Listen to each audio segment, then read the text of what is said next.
There's this point in almost every project where things start to feel slightly off. Nothing dramatic, no big mistake, or no one's blowing a deadline, just small shifts. A detail that doesn't quite match what was discussed. A layout that's technically fine, but not what you thought the direction was. Or a conversation that sounds aligned, but lands differently in the drawings a week later. And if you've been around long enough, you know the feeling. You can't point to one thing, but you also just know something isn't right. So, what do most people do? Well, they keep moving. They'll assume it'll just get corrected later. They assume someone else is tracking it. They assume it's not a big enough deal to slow things down. And that's exactly how projects drift. Not because of one bad decision, not because someone didn't know what they were doing, but because no one stopped to hold the line when it actually mattered. And once that starts, it doesn't correct itself. It compounds. You're listening to The Practice of Practice, a podcast for architects, designers, and emerging professionals navigating the gap between school and real work. We focus on the realities most people only learn through experience: workflow, judgment, responsibility, and time. It's not theory, it's practice. Drift doesn't show up the way people expect. It doesn't feel like failure. It feels like progress. You're producing drawings, you're answering comments, you're in meetings, and things are moving. From the outside, everything looks normal. But inside the project, things start loosening. A decision gets made in a meeting. Everyone nods. It sounds clean. A week later, that same decision shows up 3 different ways across the set. It's not wrong, it's just different. And now nobody's sure which version is actually the correct one. So someone adjusts their piece to match what they think is right. Someone else does the same thing, just in a different direction. Now you've got effort, you've got movement, but you don't have alignment. And this is where it gets worse. You go into the next meeting, you bring it up, but lightly. Just noting this might be slightly off. We should probably double check. Not sure if this changed. Nothing direct, nothing owned. So the conversation moves on because no one wants to slow things down over something that feels like it's small. That's a trap. Drift doesn't start with big problems. It starts with small ones that nobody locks. And that same type of issue keeps coming back. Something slightly off, something slightly misaligned, and something that should have been settled already, that's when people start getting frustrated. Not because the work is hard, but because it feels like the work isn't sticking. And then most people misread that moment. They think it's a coordination problem, or a communication problem, or that the team just needs to be more careful. It's not. It's drift. And drift happens when decisions are made, but not held. Drift doesn't happen because people are careless. It happens because the system allows it. And once you see the pattern, it's hard to unsee. This keeps showing up even on good teams for a few different reasons. First, decisions might get made and then they're assumed permanent. A decision gets made in a meeting. It sounds clear. Everyone agrees. It feels locked. So the team moves on. But here's the problem. That decision only existed in that moment. It was never reinforced. It was never restated. It was never checked against the other set of drawings. And it was never protected as the work evolved. So what happens? Well, each discipline continues working based on their version of that decision. And those versions start drifting. Not because anyone's wrong, but because no one's holding the original intent in place. Second reason is everyone assumes someone else is holding it. This one's the most dangerous. The PM assumes the architect is tracking it. The architect assumes one of the consultants understands it. And then the consultant just assumes it's already been resolved. Everyone is acting responsibly, but no one is actually responsible. So the decision exists, but it's floating. And floating decisions don't survive contact with real work. They get interpreted, adjusted, softened, replaced, not maliciously, just incrementally. And because it happens slowly, nobody flags it early. Another reason is progress replaces verification. And this is when most teams start to lose control. The work is moving, the drawings are getting updated, emails are being sent, and meetings are happening, so it feels like progress. But no one stops to verify. Are we still aligned? Are we still working off the same decision? Or did that shift without anyone saying it out loud? Instead, teams rely on momentum. If something was wrong, someone would have said something.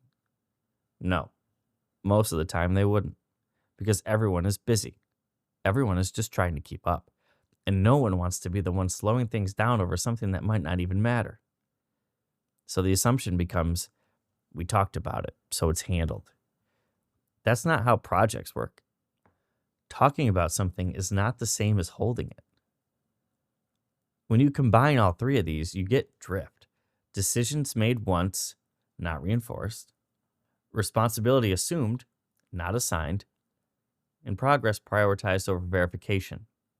And the result is predictable.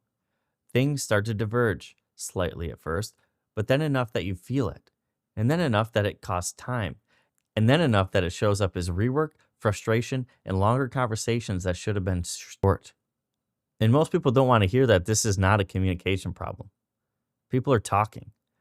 This is not a coordination problem. People are coordinating.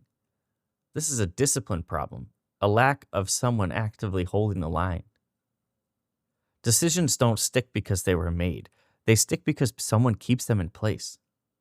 Nobody explains that every project needs someone holding the line. Or at least they don't explain it explicitly. Not occasionally. Not when things go wrong. But consistently, someone needs to be holding the line. Because decisions don't hold themselves. And if no one is actively reinforcing them, they start to decay. And we're back to drift. Decision decay over time is drift. So what does holding the line actually mean? It's not complicated, but it's also not comfortable. Holding the line means that you restate decisions after they're made. You check that work still aligns with them.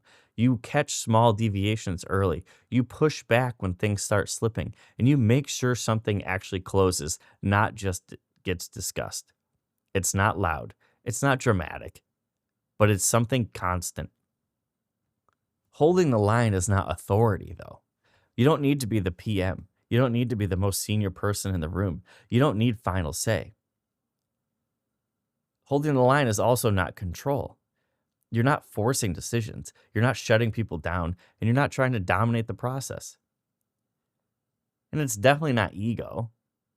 This isn't about being right. It's about keeping the project stable. Holding the line is stewardship. You're protecting direction. You're making sure what was decided actually stays decided. And it sounds obvious until you watch how rarely it actually happens. Because most people operate like this. A decision is made, you move on.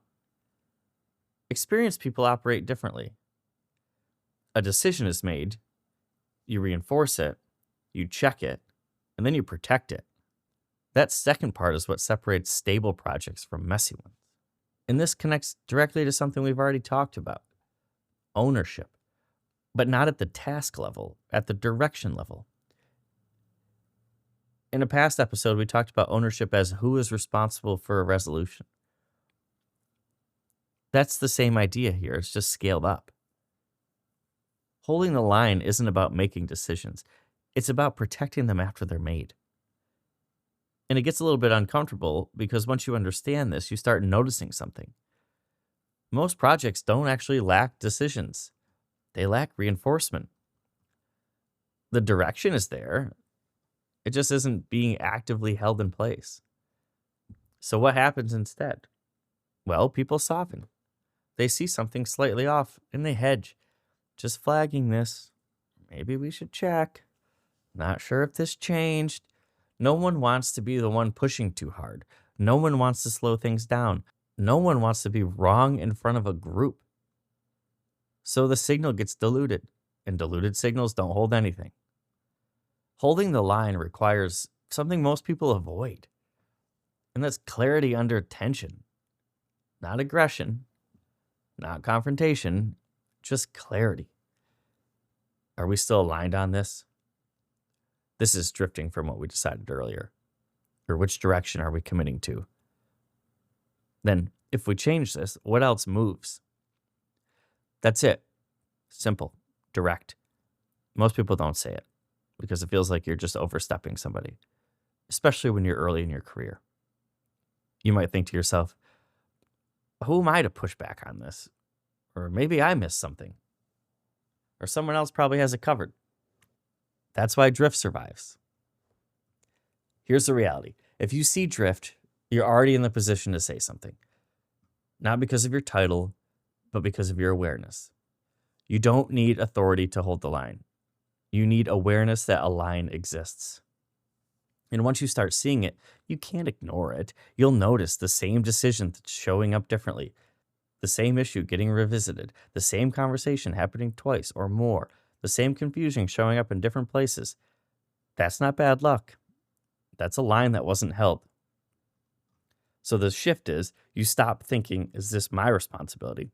And you start thinking, is this actually being held? If the answer is no, you got two choices. Let it drift or step in and reinforce it.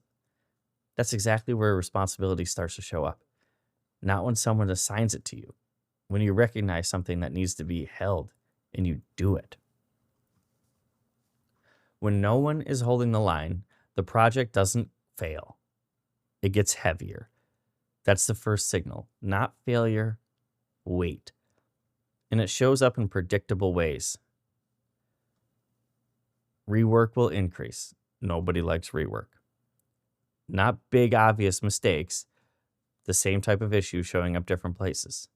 You fix a detail, it comes back somewhere else. You align one sheet, another sheet drifts. You answer a comment, a similar comment shows up a week later. It's not incompetence. It's unresolved direction. You're correcting symptoms. The system is still moving. Coordination starts to feel harder than it should. Everything starts taking longer. Not because the work is complex, but because it's inconsistent. You're constantly reconciling which version is correct, what changed, whether something was already decided. You're not just doing your work either. You're re-understanding the work of every time you touch it. That's a sign a line isn't being held. Another one, meetings get longer, but not clearer. You've been in these meetings, the same topics, the same discussions, the same alignment conversations. Nothing fully lands because decisions aren't trusted to stick. So people keep revisiting them, not because they want to, because they don't feel stable. Stress will start to show up without a clear cause too. And this gets misread. The project will just feel off. You're working, you're moving things forward, but there's a low-level tension the entire time. You feel like something's slipping, but you just can't point to it. So you assume, I need to be more careful. I need to work harder. I need to stay on top of things more. No, you're just trying to compensate for drift, and you can't outwork drift. This is where most teams land on the wrong diagnosis. They'll start to say, we need better communication. No, you don't. People are already talking constantly. Or they'll say, we need tighter coordination. Not really. The coordination is happening. It's just not sticking. It's not a communication problem. It's a reinforcement problem. And until someone holds the line, all the effort in the world won't stabilize it. You'll just keep cycling. You'll discuss, you'll adjust, you'll revisit, and repeat. And every cycle adds more weight. Here's the blunt version. If your project feels harder than it should, there's a good chance it's not the work. It's that decisions are being made and then slowly lost. And this is where people check out because they hear all this and think, Yeah, but that's the PM's job, or that's leadership, or that's not on me. And that's how people get stuck because holding the line doesn't start at the top. It starts with whoever sees the drift first. At your level, it doesn't look like control. It looks like small moments in the way you handle them. You're working on a plan, you start to notice something doesn't match what was discussed last week. You got two options. You can ignore it and keep moving, or just pause and say, hey, just confirming, are we still aligned on this layout? That's it. That's holding the line. You're reviewing a consultant drawing. Something conflicts with a decision that was made earlier. You can adjust your work to make it fit, or you can just say, this is drifting from what we aligned on last meeting. Which one are we sticking with? That's holding the line. You're in a meeting. A decision starts shifting slightly. Not enough for anyone to call it out, but enough that you feel it. You can let it go, or you can say, if we move in that direction, does that change what we decided earlier? Again, that's holding the line. None of this requires authority. None of this requires you to be the smartest person in the room. It just requires one thing, and that's you paying attention. So when you start to do this consistently, your work stabilizes. Not because you got any faster, but because you stop letting things float. Your questions change. You stop asking, is this right? And start asking, are we still going in the right direction? That's a different level of thinking. Your role shifts. Not officially, though. No one's going to announce it. But people start trusting you with more because you're not producing work, you're protecting direction. This connects to another topic we've already discussed. Responsibility doesn't just show up cleanly. No one hands it to you and says, you are now responsible for holding the line. It shows up in moments, and most people miss them. Responsibility is not assigned all at once. It's assumed in small amounts. And this is one of those moments, over and over again. Let's be clear here, though. You're not catching everything. You're not preventing every issue. That's not the goal. The goal is that when you see it, you don't let it pass. Because every time you let something drift, you're making the project heavier later. And every time you reinforce something early, you make it lighter. The part that matters most for your career is that people notice this. Not in a loud way, in a trust kind of way. They start thinking, oh, this person catches things, or this person keeps us on track, or this person's paying attention. That's what gets you more responsibility. Not perfection, stability. You don't need authority to hold the line. You need willingness to not let things drift past you. Why don't most people hold the line? Most people see drift. They just don't act on it. Not because they don't care, but it's friction to them. Holding the line sounds simple. In practice, it doesn't feel that way. It feels like you're slowing momentum down. You're questioning someone else's work. Or you might be wrong, or you might be overstepping. So what do people do? They soften. They hedge. They let it pass. Just flagging this. Maybe we should check. Not sure if this changed. That language feels safe. It's not. It doesn't hold anything. Here's the reality. Letting drift happen feels polite. Fixing it later is much more expensive. Most people are trying to avoid a small moment of tension, so they create a much bigger problem later, and they don't connect the two.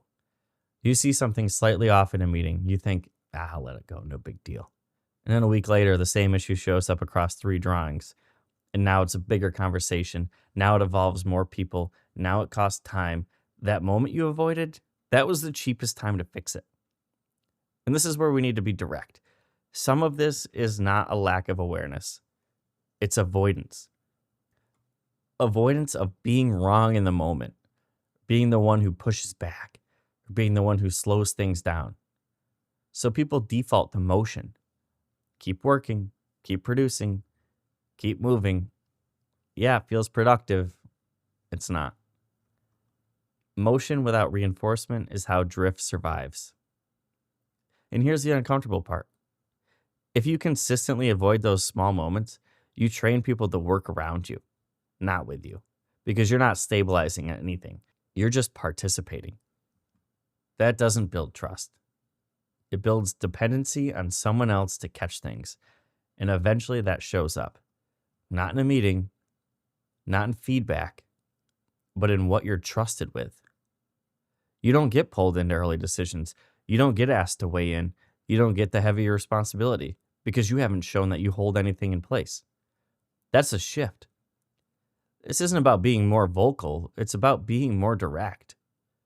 Most people don't avoid holding the line because they don't see drift. They avoid it because it feels uncomfortable to act on. And that discomfort, that's the work. Projects don't fall apart all at once. They drift. Slowly, predictably. Not because people don't care, not because the team isn't capable, because decisions aren't being held in place. If something feels slightly off in a project, it probably is. That feeling you get when things don't quite line up, that's not noise. That's the start of drift. And most of the time, the opportunity to correct it is early. Small, almost not worth mentioning until it is. This is the shift. Stop assuming progress means alignment. Stop assuming decisions stick on their own. And stop waiting for someone else to hold the line. If you see drift, say something. Not aggressively, not perfectly, just clearly. Because the difference between a stable project and a messy one is rarely talent. It's reinforcement. Decisions don't fail because they were wrong. They fail because no one kept them in place. And once you start seeing that, something else becomes obvious. A lot of what people call coordination problems were never technical to begin with. That's where we're going to go next. Because if drift is about decisions not being held, then coordination problems are about something else entirely. The practice of architecture is not intuitive, but it is learnable. So we'll keep building from here.